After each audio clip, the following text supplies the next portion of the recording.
අන්තිම හිටියාරච්චි මහත්මයා ජාතික ජනබලය. චන්දි මහත්තයා මොකද්ද මේ ජනාධිපති හිටපු ජනාධිපතිතුමා හම්බුනාය කියන කතාව මහින්ද රාජපක්ෂ මහත්තයත් එක්ක අතරද දුන්නාය කියන කතාවේ ඇත්තක් තියෙනවද? ඒක මේ AI තාක්ෂණයෙන් හදපු එකක්ද? නැත්නම් ෆොටෝෂොප් ගිහලා හදපු එකක්ද? ඇත්තද කතාව? අපි දේශපාලන සංස්කෘතිය වෙනස් කරානේ. මේ වෛරී දේශපාලනයක් නෑ. අපි නීතිය කාටත් පොදු සමාජයක ක්‍රියාත්මක වෙන කවුරුත් නීතිය ඉදිරියේ එක සමානව සලකන. ඉතින් ආණ්ඩුවක් තමයි හදලා තියෙන්නේ. ඉතින් අපි දැන් මහේෂ් හම්බුණත් අපි කතා කරනවා.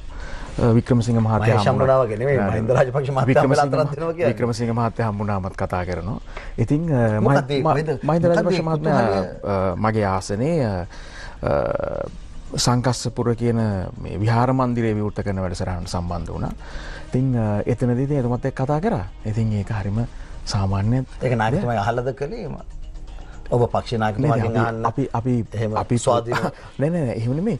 අපි පොදුවේ ප්‍රතිපත්තියක් තියෙනවනේ අපිට. අපි කාටත් එක්කවත් මේ පෞද්ගලික හතුරුකම් නෑනේ. අපි දේශපාලන ප්‍රතිපත්තියක් මත වැඩ කරන්නේ. හැබැයි නීතිය ක්‍රියාත්මක කරනවා. ඒවලට සමාජ මාධ්‍ය සහ තොරතුරු සංවේදනය කරන්න මේ ඉතා ඉහළින් ඔසවා තබලා නිකම් මේ සජ්ජබ්බේ මේ ජාතික ජනබලවේගයේ ප්‍රතිපත්තිනියන් නැවත මහින්ද මහත්තයා අතරත් දුන්නා වගේ සංකේතාත්මක නීතිය ක්‍රියාත්මක කරනකොට බලන්නකෝ නේද? අතරත් දෙන්න ගමම නීතිය ක්‍රියාත්මක කරනවා. අනිවාර්යෙන් ඒක වෙන්න බෑනේ. හොඳයි.